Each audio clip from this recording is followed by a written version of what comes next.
بسم الله الرحمن الرحيم إن الحمد لله نحمده ونستعينه ونستغفره ونؤمن به ونتوكل عليه ونعوذ بالله من شرور أنفسنا ومن سيئات أعمالنا من يهده الله فلا مضل له ومن يضلل فلا هادي له وأشهد أن لا إله إلا الله وأن محمدا رسول الله صلى الله عليه وسلم وعلى آله وصحبه أجمعين. أما بعد، توحید عبادت تعریفش میشه که افراد الله سبحانه و تعالی فی العباده.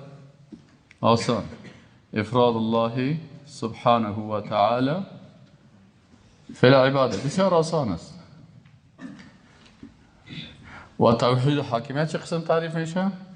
افراد الله سبحانه و تعالی فی الحاکمیه. افراد الله سبحانه و تعالی فی الحاکمیه. پشت نام الله اگر کسی جیم نوشته میکنه، جیم و این مخفف نوشته کردن چی؟ یک سبحانه و تعالی یا جل جلاله نوشته کردن نمیتونی؟ اگر نام به پدرت که باشه او را با 3 متر نوشته میکنی، الحاج، گلبودین خان، داروخیل، عثمان زی. اما باز نام الله که آمدی باز این چی میکنه؟ جیم میمانه یا در نام پیغمبر صاد. درست نیست، از نگاه عقیده درست نیست. هر کس که اختراع کرده اشتباه کرد. یکی تعریف العام لكل الناس، تعریف عام تعریف لري عبادت چې د ټولو د پاره ده، مؤمن و غیر. او تعریف خاص است که تعریف خاصش مربوط به چی میشه؟ به مسلمان ها میشه. در تعریف عامش میگه که مجموعه من الاعمال الظاهره والباطنه بقصد تعظیم. تعریف عام است. تعریف عامش که هم عبادت اسلامی رو شامل میشه و هم عبادت های غیر اسلامی رو شامل میشه. عام عبادت هم د مسلمانانو تعریف که داخلیگی او هم د نور غیر مسلمانانو عبادت بکی داخلیگی. او حالی که مثلا شما میگید مجموعه من الاعمال، مجموعه از اعمال ظاهری و باطنی است که به قصد یا هدف عظمت یا تعظیم کسی به همراه محبت و خوف و رجا انجام داده می شود. مجموعه د ظاهری او باطنی اعمال دایشه د تعظیم په قصد و نیت. د تعظیم په قصد و نیت درې شیانو سره چې محبت ده، خوف ده او رجا ده ادا کیږي. مجموعه د ظاهری او باطنی اعمال و مجموعه ده چې په قصد تعظیم سره د چی شي؟ محبت و خوف و رجا سره ادا کیږي. خب حالا یک کس شما را میگه که شما گفتید مجموعه از اعمال ظاهری و باطنی. چی معنی ظاهری و باطنی؟ بعضی اعمال است که ظاهری هست، مثلا رکوع، سجده، نظر، اینیا. باطنی عبادت های فکری و قلبی رو شامل میشه. با کدام هدف ایره خدا خوار ذلیل میکنه؟ به هدفش تعظیم است. هدفش چی است؟ تعظیم است. ارکان از عبادت چی هست؟ محبت و خوف و رجا هست. یعنی اگر یک کسی در مقابل یک کسی خدا ذلیل میسازه، نیتش چی هست؟ که او را عظمت بده. ما و شما مسلمان ها در مقابل الله استاد میشیم، اعمال ظاهری میکنیم، قلب ما، فکر ما باطنی و ظاهرا دستای ما را بسته میکنیم، رکوع میکنیم، سجده میکنیم، قعده میکنیم. هدف ما تعظیم الله متعال است به همراه محبت و خوف و رجا. با الله محبت داریم، از الله و عدالت الهی میترسیم و به رحمت الله امیدوار هستیم. بت پرستا اینمی کارا را در مقابل بت میکنن. قبر پرستا همین کارها را در مقابل قبر میکنن. حیوان پرستا همین کارها را در مقابل حیوان میکنن. هر کس اگر شما یک بت پرست برین در منظرشان ببینین، یک تعداد از اعمال ظاهری و باطنی دارن. نمسته میگن، رام رام میگن، سجده میکنن، گرد گرد بت خود طواف میکنن. به قصد چی میکنن؟ به خاطر می بت عظمت میتن. متوجه هستید؟ به امرای این بت محبت دارن، از این بت میترسن، میگه اگه دکه بیدی میکشیده و بر از این امیدوار هستن که این ما را بچه میته، دختر میته، از بلاها و مشکلات نجات میته. به این شکل در حبشه قبر پرستا بودن. قبر پرستای حبشه چی میکردن؟ میرفتن در مقابل قبر مخلوق اعمال ظاهری میکردن، گرد قبر طواف میکردن، بر قبر رکوع میکردن، در مقابل قبر سجده میکردن.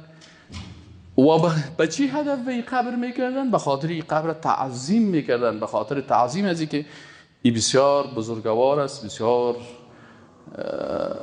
چیزها را بر ما میته، ما این را عظمت میتیم.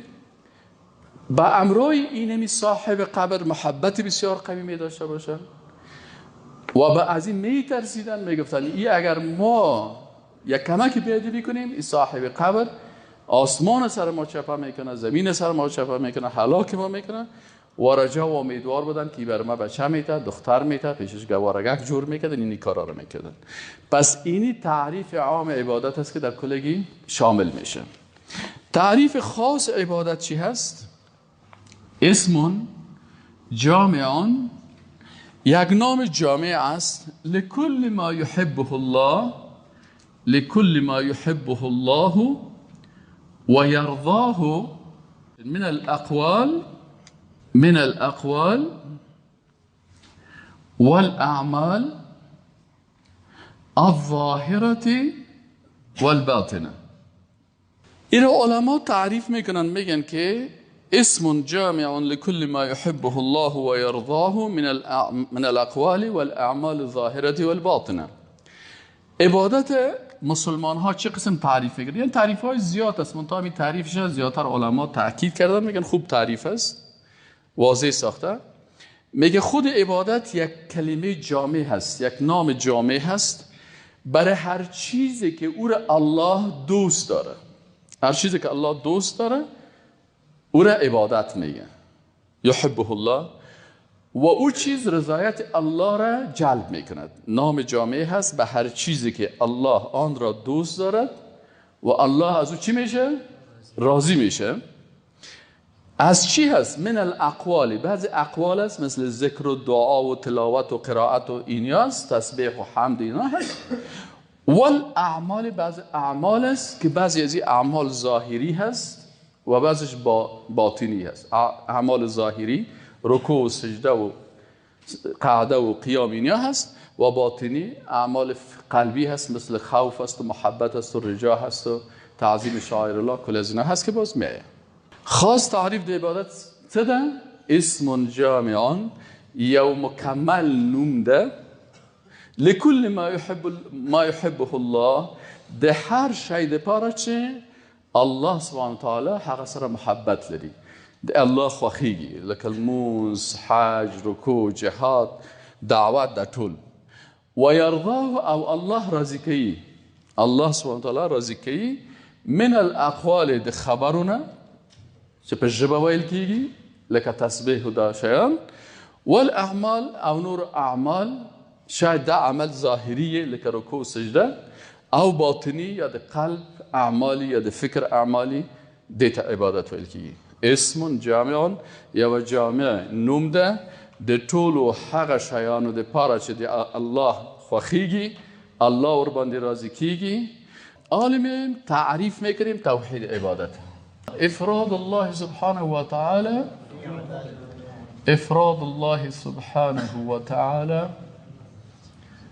فی العباده. پس تعریف عبادت ما شما گفتیم که توحید عبادت چی است؟ یکی تعریف عبادت بود، یکی تعریف توحید عبادت است. فرق بکنین، صحیح نه؟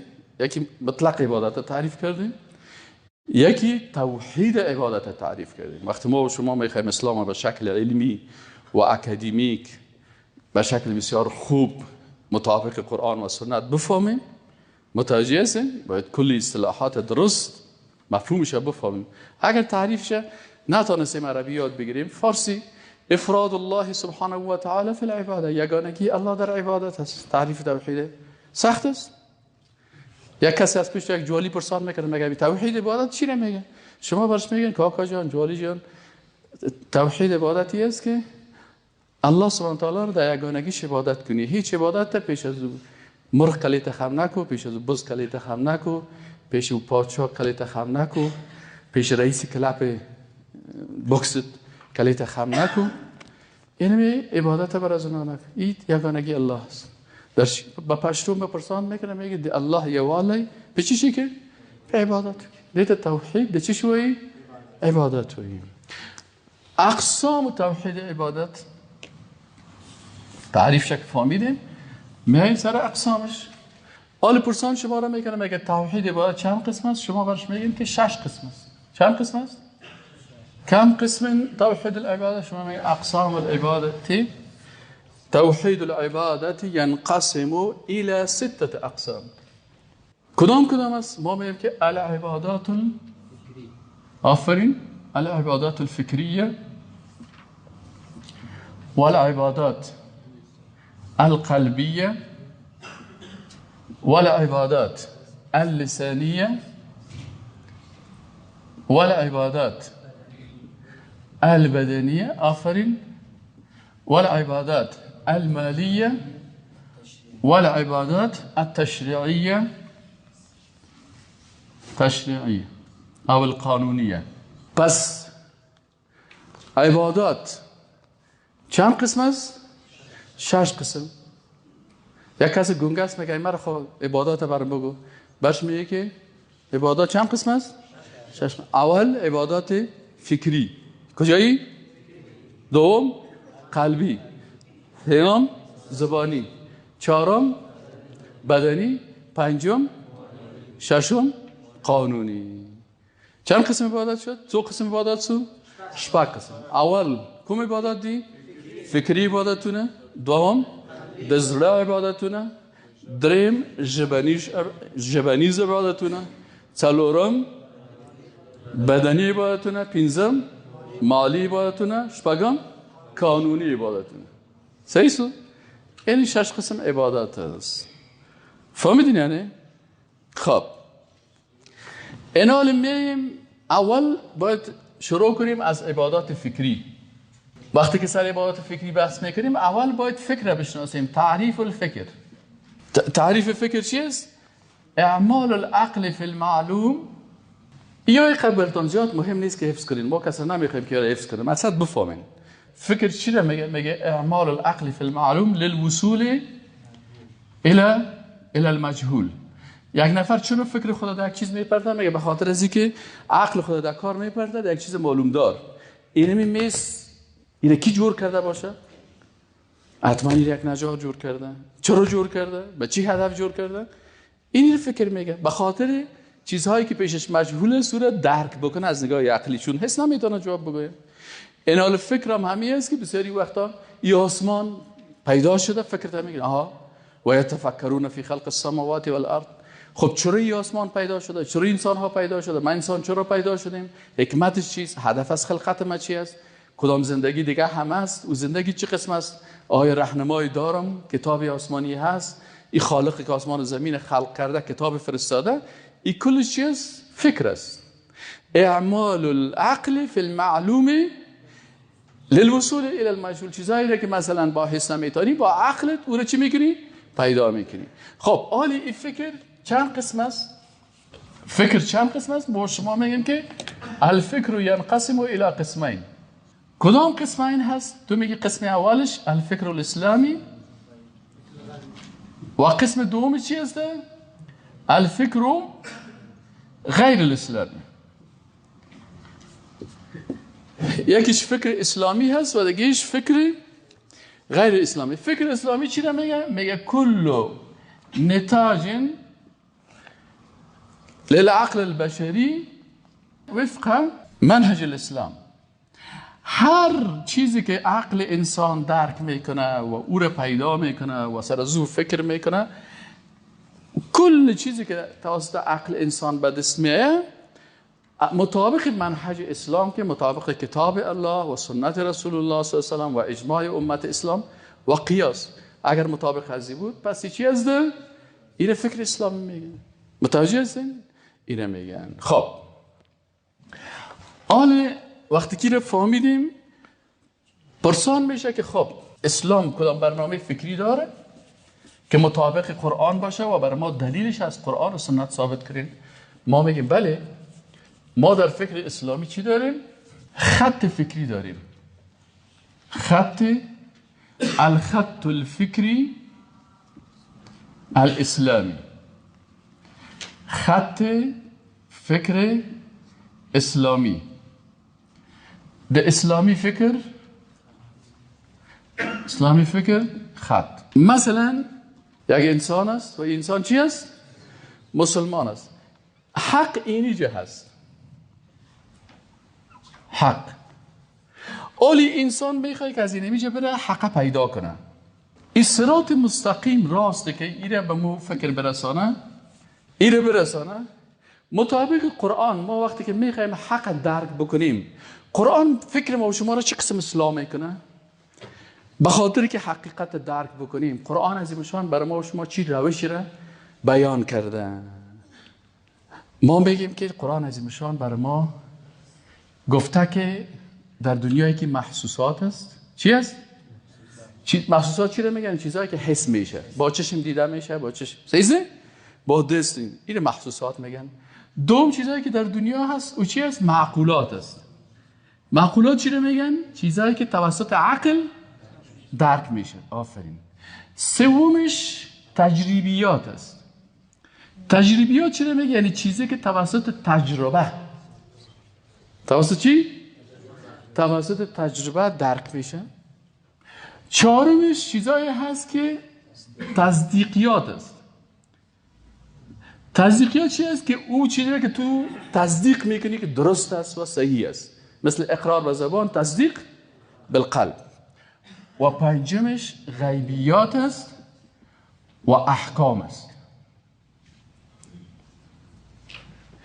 اینال ما و شما چند چیز شد در دنیا؟ 1 2 3 4 5 چیز شد. یعنی کلام چیزا در دنیا هست نیست؟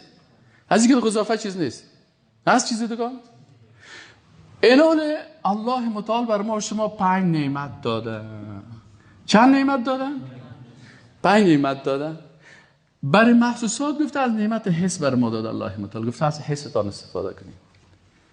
چشم دادی ما را، گوش دادی ما را، عقل دادی ما را. و آیات قرآن برای ما بیان میکنه که شما از حستان، از عقل دارید. اینجا چه من میخونم براتون. دومش معقولات است. برای از دوم نعمت الله متعال برای ما نعمت چی داده؟ عقل است. پس یک نعمت حس شد، دومش نعمت عقل شد که الله متعال برای ما و شما این داده. خب سومی نعمت چی است؟ ها؟ آفرین. برای تجربیات علم داده. بعضیش علوم ساینسی است، بعضیش علوم اجتماعی است، بعضیش علوم زبانی است، فاکولته های مختلف است. اینال تو از کیمیا استفاده میکنی، از فیزیک استفاده میکنی.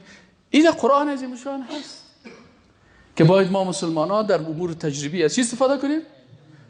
از علم استفاده کنیم. در تصدیقات کدام نعمت بر ما داده الله؟ قلب داده. صحیح است؟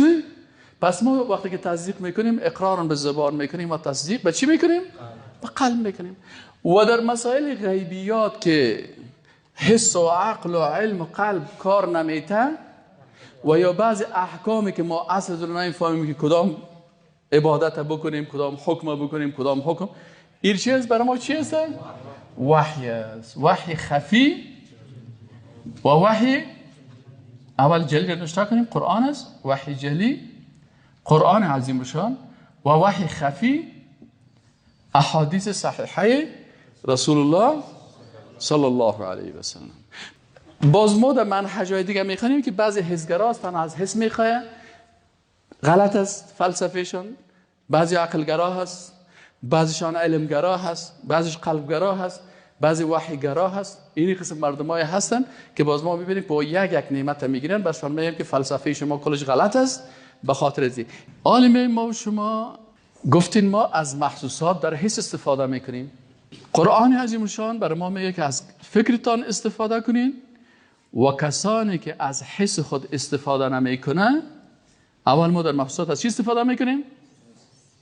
از حس. اگر از این استفاده نمیکنه این گناهکار است و الله متعال بر کسایی که در مخلوقات افلا ينظرون الى الابل كيف خلقت والى السماء كيف رفعت والى الجبال كيف نصبت والى الارض كيف سطحت فذكر انما انت مذكر لست عليهم بمسيطر إلا من تولى وكفر فيعذبه الله العذاب الأكبر إن إلينا إيابهم ثم إن علينا حسابهم. الله متعال میگه افلا ینظرون. ایره علما و مفسرین میگن وقتی کلمه نظر اینجا استعمال شده این نظر چشم است. افلا ینظرون، چرا این مردم نظر نمیکنن الی الابل، با چشمای خود به طرف شتر نمیبینن که کیف خلقت، چه قسم خلق کرده شده. یک تفسیر ما خواندم چند صفحه عالم مفسر درباره اوصاف شتر نوشته کرده بود که وقتی من درباره شتر فکر کردم، مثلا شتر بعضی خاصیت هایی داره. لبای شتر بسیار کته کته است. چرا؟ میگه شتر خارای بسیار کته کته را میخوره. خارا را اگه ما تو بخوریم لبک های ما خورده است، یک وقت ببینی که یک خارچوق شد خورده نمیدیم. شتر یعنی بوته کلان خارای کته کته انت میگم رنگ رنگ رنگ رنگ خورده میره چرا نمیزنه. افلا ینظرون الی الابل کیف خلقت، چرا شما نظر نمیکنین به طرف ازی؟ شما وسایل ساینسی دارین، ببینین آناتومی و فیزیولوژی شتر رو ببینین، قدرت الله رو دایی ببینین. و الی السماء، و به طرف آسمان نظر بکنین. حداقل در آسمان رسیده نمیتونین شما، حداقل نمی فضایی که موجود است به طرف ازی نظر بکنین، سیارات رو ببینین، کهکشان ها رو ببینین، با نظر ایمان سیل بکنین، با چشمای یک مسلمان نظر بکنین، قدرت الله متعال را ببینین. و الی الجبال، شما به طرف کوه ها سیل کنین، برین یک متخصص زمین شناسی را در اینترنت ببینین، کوه ها را سیل کنین چه قسم نصب شده. الله متعال میگه کوه ها مثل چی است؟ مثل میخ ها هست. اینمی کوه به می اندازه‌ای که در سر زمین هست، به می اندازه دیگه مثل میخ وارد از زیر زمین چی است؟ نصب است. و الجبال اوتادا، به طرف کوه ها سیل کنین که چه قسم نصب کرده شده است. و الی الارض، و به زمین سیل کنین که کیف سطحت، بر شما چه قسم هموار شده. شما احساس نمیکنید که زمین کروی هست یا بیضوی هست. اگر احساس میکردی مجبور ما شما میرفتیم که تو لوتک خورده میرفتیم، شب خواب میکردی صبح میخیستی که در امریکا رسیده لوتک خورده. پس پیدا کرده دویده میامدی که والا شب خواب بودم لوت خوردم. نه گردش زمینه نه گردش کوه ها را متوجه هستید، احساس نمیکنی بر چه قسم شده. فذکر، پس ای رسول الله صلی الله علیه و سلم بر مردم این موضوع را یاد کن، به یادشان بده. انما یقینا انت، تو رسول الله صلی الله علیه و سلم و کسایی که در خط فکری تو روان هستند کی هستن؟ مذکر، پند دهندگان هستند که بردگاه این مطالب بیان میکنن. لست علیهم بمسیطر، بالایشان غالب و قوت نداری که به زور سرشان این کارا را بکنی. یعنی منهج فکر اسلامی است که باید مردم با فکر خود قناعت بکنن، عقلا قبول بکنن و ببینن که زیبایی اسلامه و زیبایی فکر اسلامه و زیبایی اندیشه. الا من تولا، مگر کسایی که تولا رو میگردن و کفر و کافر میشن. باز اونا چی دارن؟ باز چون که این نعمت ها را الله برشان داده از این نعمت ها استفاده نمیکنن، فیعذبه الله العذاب الاکبر، بازی الله عذاب میکنه. چه قسم عذاب؟ عذاب بسیار بزرگ که نعمت حس برات دادم، عقل برات دادم، علم برات دادم، نعمت قلب برات دادم، نعمت وحی برات دادم، تو از این چی استفاده کردی؟ ان الینا، ای رسول الله صلی الله علیه و سلم و ای مسلمان جگرخون نشو، ان الینا ایابهم، هر طرفی که بگرده پس پیش ما میآید. هر جایی که کافرها بگردن دیگر روز میگه لینن مر گیا، جورج بوش مر گیا، جورج بوش پدر مرد، هست نیستم تو فلانی کافر مردار شد، باز بهش پونک میزنن، دولک میزنن، آخر در کجا میبرنشه؟ در زیر خاک اونجا هست. باز اونجا ملائکه میپرسانش میکنه من ربک و ما دینک و من نبیک، و ما نمیبینیم عذابی که بر از اینا داده میشه، به خاطر از اینکه اگر ما و شما عذاب قبر کافرها رو میدیم، باز کل دیگه ایمان به غیب دیگه مانا نداشتیم، چون قبر عذابش چی است؟ برزخ غیب است. اما باز روز قیامت میبینیم، با اونجا سعی کنیم که ترامپ چقدر چند دفعه وضوی شکسته و جورج بوش چند دفعه وضعیتش خراب شده، دیگه رسائل کنی کل جا رو میبینی که تکه هسته. خب پس دیدیم که الله متعال در منهج فکری برای ما و شما چی میگه؟ افلا ینظرون، یعنی شما باید نظر بکنین دیگه، اگر نمیکنین باز شما ملامت هستین از نگاه فکری.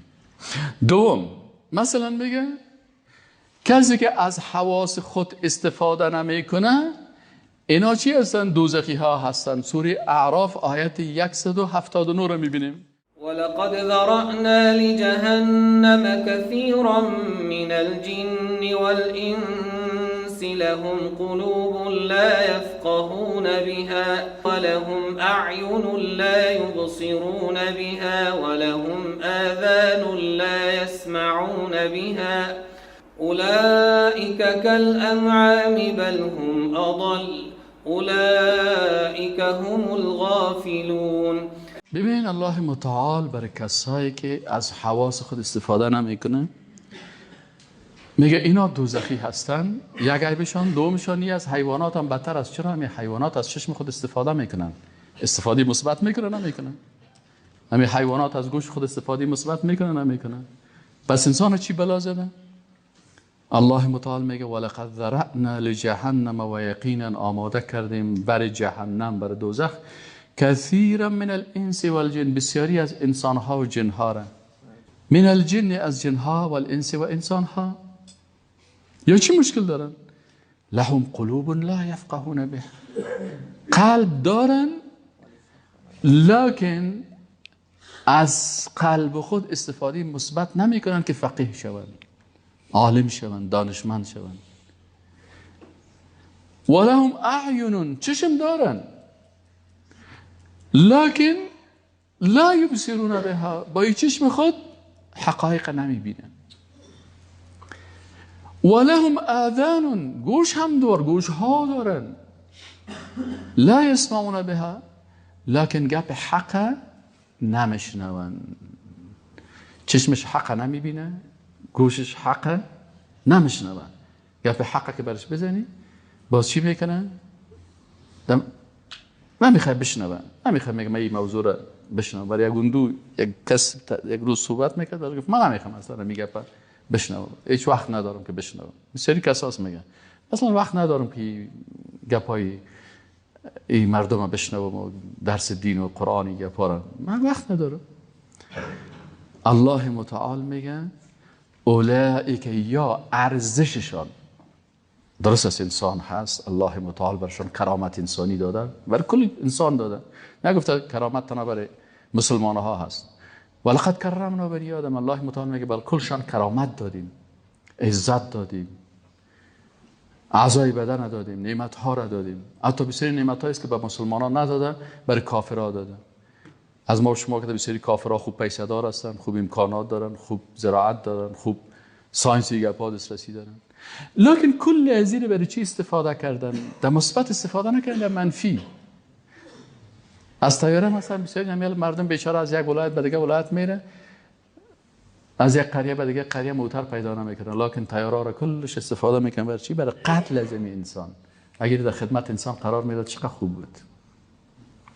پس الله متعال میگه با وجود ازی که بر از این حق نعمت ها را دادم و کرامت هم این را دادم و گفتم که شما خلیفه ما در زمین هستین، شریعت من را تطبیق بکنین، لکن اینا از تمام حکم من روی دور میتن. باز ارزش نهایی از اینا پیش الله چی است؟ اولئک کالانعام. باز الله میگه شما وقتی که از عقلتان، از چشمتان، از فکرتان، از کتاب الله، از سنت رسول الله صلی الله علیه و سلم استفاده نکردین، پس اینا پیش من مثل چی وارست؟ ای که میخوری و مینوشی و خواب میکنی و جنس داری و مسائل داری، اینو خب حیوانات هم میکنن. پس تو وقتی که آنچه که تو را انسان میساخت و کرامت میداد و ارزش میداد یا را فراموش کردی، پس تو جای چی ماند؟ مثل حیوانات شدی. اولئک الانعام. حیوانات هم کده، باز تو از حیوان هم کده پست شدی. چرا؟ اگر حیوان امی عقل تو را برش میداد او بسیار کار خوب میکرد. یعنی اگر حیوانات برشان عقل داده میشد، باز مثل تو این کار نمیکرد. پس حیوان چون عقل نداره، چون برای حیوان مکلفیت نامده، برای حیوان مثلا کتاب داده نشده، او اینمی حیوانیت خدا میکنه، اما وظایفی که برش داده شده وظیفه خدا مثبت پیش میبره. سعدی رحمت الله علیه چی میگه؟ خران اگرچه بی‌تمیزن، چون بار همه برن عزیزن، گاوان و خران باربردار، بهتر ز مردمان عالم آزار. اولئک، همین مردم مثل چی وارستن؟ کالانعام بل هم اضل، بلکه اینا از حیوانات هم که چی هستن؟ گمراه تر هستن. خران اگرچه بی‌تمیزن، چون بار همه برن عزیزن، گاوان و خران باربردار، بهتر ز مردمان عالم آزار. یعنی انسانی که الله برای کرامت داده و عزت داده و شرف داده و خلافی خود بر روی زمینی ده ساخته، خلافت زمین برازی داده، مسئولیتش برازی داده و ایره کل حیوانات بیچاره که در 4 پای روان است، امی حیوان که انسان است این به 2 پای روان است با تمام کرامت. دم برش نداد گفت باشه در پتلونش بند نمانه، گوشای دراز برش نداد که مشابهت با دیگه حیوانات پیدا نکنه. احسن تقویم ایره ساخت، عقل برش داد، منطق، همه چیز برش داد، لکن با وجود ازی هم این امی ارزش خود از دست میده. بازی پیش الله چی ارزش پیدا میکنه؟ از حیوان هم که بدتر است. اولئک، امی مردم چه قسم مردم هستن؟ غافل هستن. خب در آیت دیگه در سوره بقره آیت 18 الله متعال چی میگه؟ کر و کور و گنگ حقیقی ای کسایی نیست که چشم نداره یا گوش نمیشنوه، متوجه هستن؟ یا زبانش گپ زدن نمیتونه. نه، حقیقی یا خب مجازی هستن. حقیقی کسی است که داره لکن از او استفاده نمیکنه. در سوره بقره آیت 18 چی میگه؟ قرآن میگه صم بکم عمی فهم لا یرجعون. صم بكم عمي فهم لا يرجعون. صم یعنی کران حقیقی که گوش دارن لکن از گوش خود استفاده مثبت نمیکنن. بکمون گنگهای حقیقی که زبان دارن، در فحشا و منکر و خواندن و ساز و غیبت و دروغ و کفر گفتن زبانش خوب کار میکنه، لکن در حق زبانش کار نمیکنه. عمیون نابیناهای حقیقی که چشم دارن هر چیز میبینن بجز از حق. پس صفت منافقا را میکنن، میگه منافقای نمی قسم هستن. فهم لا یرجعون. بازی چه قسم رجوع بکنن به حق؟ وقتی که چشمی که حق نبینه، گوش که حق نشنوه و زبانی که حق گفته نتانه و نگویه قصدن، پس این الله متعال میگه اینا از یا استفاده نمیکنن یا رجوع نمیکنن. دوم نعمت عقل بود در معقولات. نه که ما شما گفتیم از معقولات در چی استفاده میکنیم؟ الله متعال چندین آیت آورده. اول دعوت از به استخدام عقل در نصوص کتاب الله. در سوره انبیاء آیت 2 لقد انزلنا الیکم کتابا فیه ذکرکم افلا تعقلون. لقد انزلنا، یقینا الله متعال میگه که یقینا که نازل کردیم ما با قدرت و عظمت خود. من بر شما روز دیگه هم گفتم در بعضی جایا در قرآن وقتی که موضوع توحید باشه الله بر خود ضمیر مفرد استعمال میکنه. در جایی که چی باشه؟ توحید و یگانگی باشه. قل هو الله احد الله الصمد لم یلد ولم یولد. اینجا ضمایرش کلش چی است؟ مفرد. در جایی که الله متعال قدرت و عظمت و بزرگی خود بیان میکنه، قوت خود بیان میکنه، با این ضمیر چی استعمال میکنه؟ جمع را. اینجا کدام ضمیر استعمال کرده؟ چه قسم ترجمهش کنیم؟ میگیم که لقد یقینا که انزلنا، الله متعال میگه که ما با قدرت و قوت و عظمت خود نازل کردیم الیکم به طرف شما ای بشریت، ای انسان ها و جن ها، کتابی را که فیه در آن ذکرکم، ذکر شماست. افلا تعقلون، ذکرکم حدیثکم، بعضی مفسرین میگن سخنهای شماست، بعضی علما میگن مکارم و اخلاقکم و محاسن و اعمالکم، در بین از این محاسن اخلاقتان هست، در اینجا مکارم اخلاقتان است. پس اینجا تمام خوبی های شما در این کتاب ذکر شده برای انسان سازی. برای چی؟ برای انسان سازی، تا شما من حیث یک انسان در روی زمین حرکت بکنین. دی شیخ با چراغ همی گشت گرد شهر، که از دیودت ملولم و انسانم آرزوست. گفتند یافت می نشود جسته ایم ما بسیار گشتیم انسان سعی نیافتیم.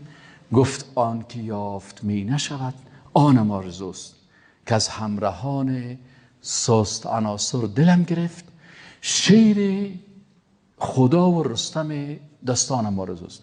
یا مسلمان باشه مثل علی شیر الله، اما تو جوان قوی با ایمان و با شخصیت که لیاقت داشته باشه که داماد رسول الله صلی الله علیه و سلم شوه، خلیفه رسول الله صلی الله علیه و سلم شوه. و یا کافر باشه مثل رستم باره که سم مردانوار بیاید میدان بجنگه. اما ای که در لباس مسلمان بیاید پیش تو قوارگک خودم خوب جور کنه و چیری خودم تغییر بده، باز ببینی که شیطانه. از اینی آدم ها میگه دلم چی شده؟ بیخی دلم گرفته شده. پس اینجا در این آیات قرآن الله متعال ما و شما را خطاب کرد که از چی استفاده کنیم؟ از عقلتان. از این خاطر آیات ها زیاد است. در بعضی آیات الله میگه مثلا در سوره مومنون آیت 80 افلا تعقلون است. باز در سوره یوسف آیت 9 گفته افلا تعقلون. در سوره بقره آیت 179 لعلکم تعقلون، کل لعلکم تتقون. اول الالباب گفته در بعضی آیات است. این هم دعوت به عقل است. ولکم فی القصاص حیات یا اول الالباب لعلکم تتقون. اینجا اول الالباب هدفش کی است؟ مردمای صاحب قلب سلیم. در سوره بقره الحج و اشهر معلومات درباره استخدام عقل در گرفتن توشه که تقوا هست. متوجه هستین؟ اینجا گفته یا اول الالباب واتقونی یا اول الالباب. دعوت به استخدام عقل در چی؟ در ای که دو طایفه که در بدر با هم روبرو شدن، ان فی ذلک لعبرة لأول الالباب. و حتی برای علمایی که خودشان دیگران را دعوت میکنن خدا فراموش کردن، بر از اینا هم میگه که افلا تعقلون، چرا از عقلتان کار نمیگیرین؟ تأمرون الناس بالبر. این کل آیت است که اگر کلش بخوریم ما و شما وقت و قدر چیزی است. سومیش استفاده از علم از در چی؟ در تجربیات. در این چی میگه الله متعال؟ الله متعال در سوره انفال آیت 60 وأعدوا لهم ما استطعتم من قوة ومن رباط الخيل ترهبون به عدو الله وعدوكم وآخرين من دونهم لا تعلمونهم الله يعلمهم وما تنفقوا من شيء في سبيل الله يوفى إليكم وأنتم لا تظلمون. اعدوا، شما آمادگی بگیرین، لهم برای دشمنایتان، ما استطعتم من قوه، آنچه که شما استطاعت دارین از چی؟ از قوت. و قوت رسول الله صلی الله علیه و سلم چه قسم تفسیر کرده بود؟ القوت الرمی، انداختن و زدن. اینا چی با تیر باشه، چی با شمشیر زدن باشه، چی با کلاشینکوف باشه، چی با راکت باشه، چی با اتم باشه. اینا باید الله متعال میگه شما در مقابل دشمن ها باید آمادگی بگیرین. خب اینا چه قسم آمادگی میشه؟ وقتی در تجربیات از چی استفاده نکنن؟ از ساینس، از علم استفاده نکنن. پس مسلمان ها باید در ساینس از کل یک چی باشن؟ پیش باشن. تا زمانی که مسلمان ها به این آیات قرآن عمل میکردن و در مقابله با دشمنان آمادگی داشتن، مسلمان ها درجه یک بودن. روزی که گروه های پیدا شد گفت که ما صاحب قرار در زیرخانه خو میکنیم و با خوب و بد خلق جهان کار نداریم. در پادشاه روم یک زن بود. این زن که امپراتورشان بود دیگه، پادشاهشان بود. هارون رشید که لشکر خود روان کرد، این خانم برای هارون رشید گفت که من سالانه این قدر برای تو جزیه میتم، ما را غرض نگی. دیگر روز یک کس دیگه آمد به عوض ازی پادشاه شد، امپراتور شد و برای هارون رشید خط روان کرد. گفت اوه هارون رشید پیش از من پادشاهی که بود زن بود، تو را گپ داده بودی، مرا گپ داده نمیتونی. چیزی که جزیه سابق هم گرفتی رو هم روان کردی و ما بعد از این جزیه مزیه برات نمیتونم. خط که به هارون رشید رسید، هارون رشید به خاطر که قسم چند شهر دیگه شان هم فتح کرد. بازی نفر آمد باز گفت سعی نه جزیه هم میتونیم. نه گفت حالا خود تو مرد هستی، یک قسم ما از زنها گرفته بودیم. اگه سابق یک لک بود، حالا از تو که مرد هستی 2 لک میگیریم. کاک هستی کلاه قرقولیت 2 متر ماندی. این حال از او صاحب دوچند باز قوت و عظمت. چرا یا این کارو میکنن؟ به خاطر از اینکه الله متعال برشان گفته بود که واعدوا لهم ما استطعتم من قوه و من رباط الخیل ترهبون به عدو الله و عدوکم. ترهبون عربا ارهاب میگن، بگی ارهابی هست. کی ارهابی میگن؟ مجاهده. باز ترجمه ارهابی چی است؟ تروریست. الله متعال میگه تو باید تو قوی باشی که دشمن الله از تو بترسه، جرأت نکنه که قرآن در بده، جرأت نکنه که پیغمبر توهین و تحقیر بکنه، جرأت نکنه که سر صحابه رسول الله هم زبان خدا باز بکنه. اینا لی چی هستن؟ اینجا الله متعال بر ما شما گفته که در تجربیات از چی استفاده کنیم؟ از ساینس استفاده کنیم. در مسائل طبی الله متعال در سوره ذاریات آیت 21 چی میگه؟ و فی انفسکم افلا تبصرون. و فی انفسکم افلا تبصرون. و فی انفسکم الله متعال میگه در نفس هایتان، در اناتومی و فیزیولوژی بدنتان افلا تبصرون. چرا دیگه از بصیرت و از علم و از دانش کار نمیگیرین؟ پس این آیت قرآن هم برای ما شما چی میگه؟ منهج اسلامی رو برای ما شما بیان میکنه که در علوم تجربی از چی استفاده بکنیم؟ در تجربیات از علم و از ساینس و از تکنولوژی. چهارمش در تصدیقیات از قلب استفاده بکنیم. سوره شعراء آیت 88 سپاری 19 است. شعراء یوم لا ینفع مال ولا بنون. یوم لا ینفع مال ولا بنون إلا من أتى الله بقلب سلیم. اینجا الله متعال چی میگه؟ میگه یوم، روز قیامت، روز که لا ینفع منفعت نمیرسانه مال کس و فرزندش، مال ولا بنون. قیامت و از حق و رزش لا ینفع منفعت نرسوید تا مال او تا زمن الا مگر چی شی په درد خوری؟ من اتى الله، سوک چه الله تراسی به قلب سلیم، سالم زره. یوم روز قیامت، روز که لا ینفع منفعت نمیرسانه برای انسان مالش ولا بنون و اولادش. مالش که در راه مثبت استفاده نکرده باشه چی به دردش میخورن؟ هیچ. مالش میره پیش میراث خورایش هم کل مالش بگیرن سر از او جنگ بکنن. بچه هایش هم نماز نمیخونه و هم به دردش نمیخوره. بچه بی نماز و بد اخلاق چی کنی؟ و هم به دردش نمیخوره. الا چی به درد میخوره؟ من اتى الله، کسی که در مقابل الله بیه، پیش الله بر محاسبه بیه، با چی؟ به قلب سلیم، با قلب سلیم و سالم. آل ابراهیم علیه السلام وقتی که الله متعال قصهش بر ما و شما بیان میکنه، ابراهیم علیه السلام در سوره بقره آیت 260 بخوان قاری صاحب. و اذ قال ابراهیم رب ارنی کیف تحیی الموتى وإذ قال إبراهيم رب أرني كيف تحيي الموتى قال أولم تؤمن قال بلى ولكن ليطمئن قلبي قال فخذ أربعة من الطير فصرهن إليك ثم اجعل على كل جبل منهن جزءا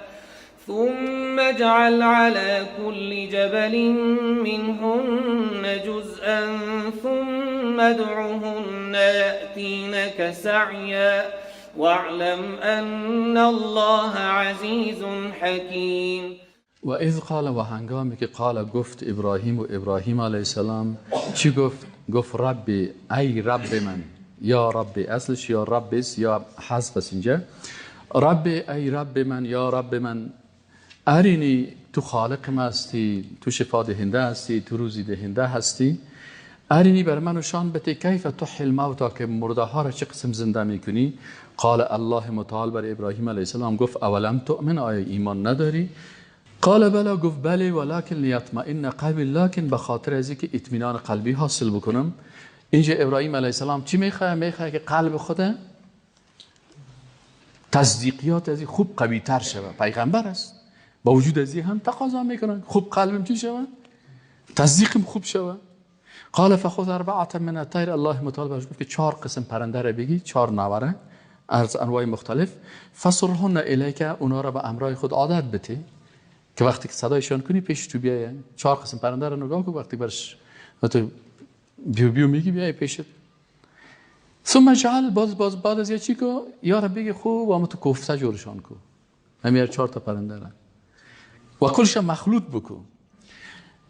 باز هر توته از همین کوفته را در 4 طرفه علی کل جبل منهن جزءا، از هر بالای هر کو یک توته از زیر الله متعال قدرت خدا برشان میتن. ثم ادعوهن، باز برشان بگو بیاین، یأتینک سعیا، میبینی که کلشان به طرف تو به حرکت میشن. خلقت الله متعال سیکو و علم ان الله عزیز حکیم، و بدان که الله ذات بسیار با عزت است و ذات بسیار با حکمت است.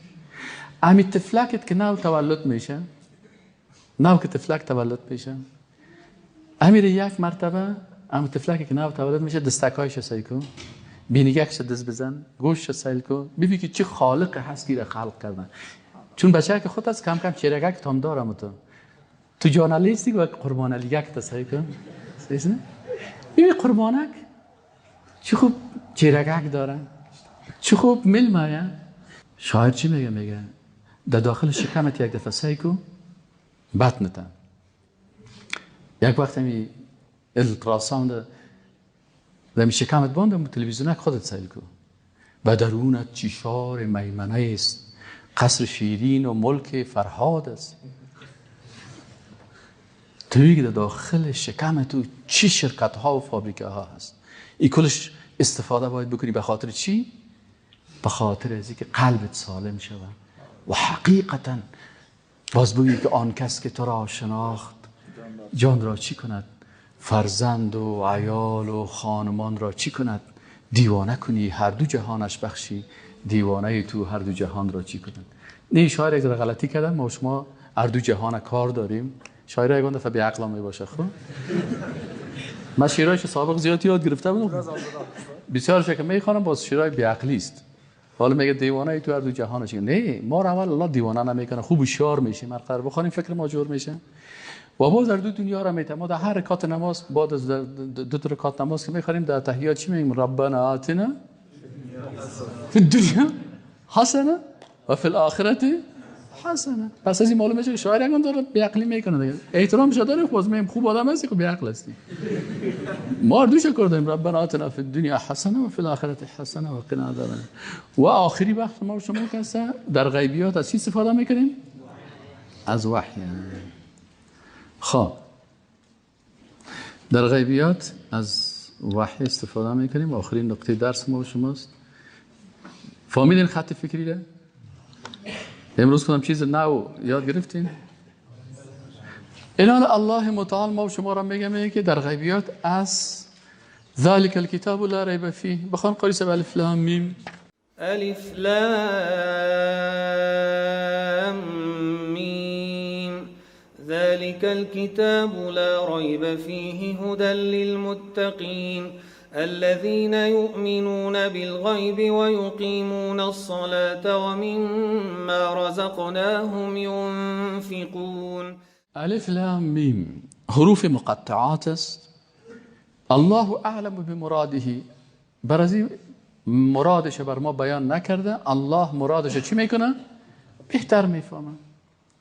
ما خیلی الف لام میم میخوانیم به خاطر ازی میخوانیم حکمتش چی است؟ به خاطر ازی که هر قدر علم داشتی در اینجا که آمدی باید در مقابل الله اعتراف کنی که من جاهل هستم، من نمیفهمم.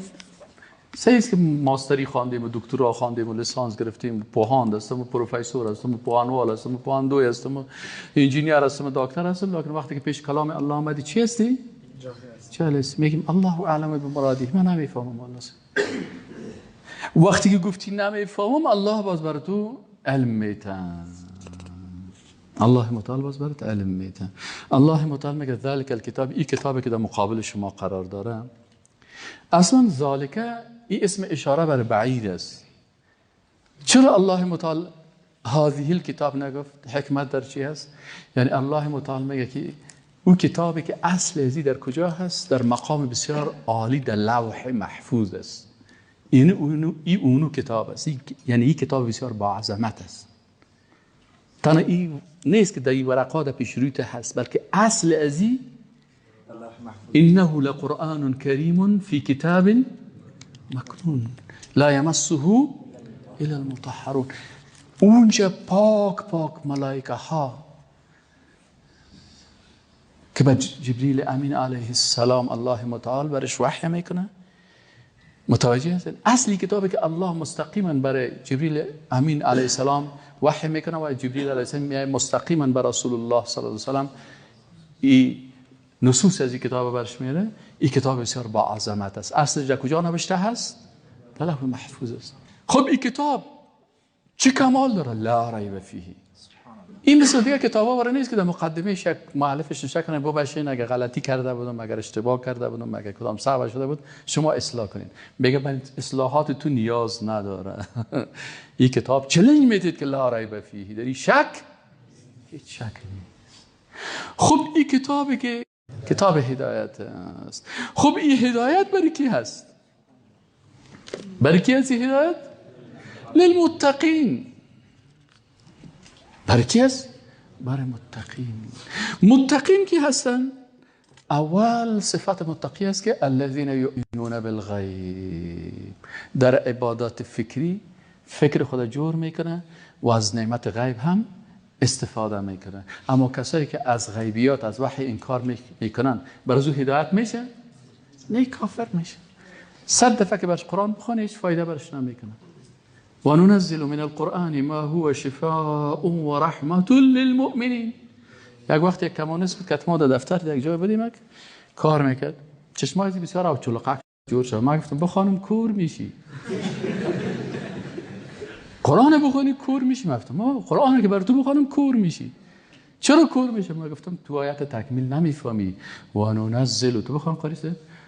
و ننزل من القرآن ما هو شفاء ورحمة للمؤمنين ولا يزيد الظالمين إلا خسارا.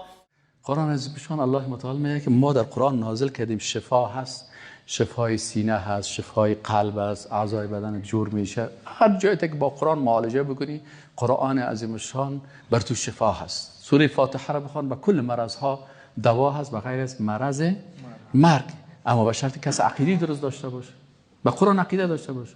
برای کی هست این شفا؟ یک کسی میگه والا صاحب من خواندم فایده نکرد. او گفته که شفا و رحمت برای کی هست؟ در ایمان تجدید نظر کو.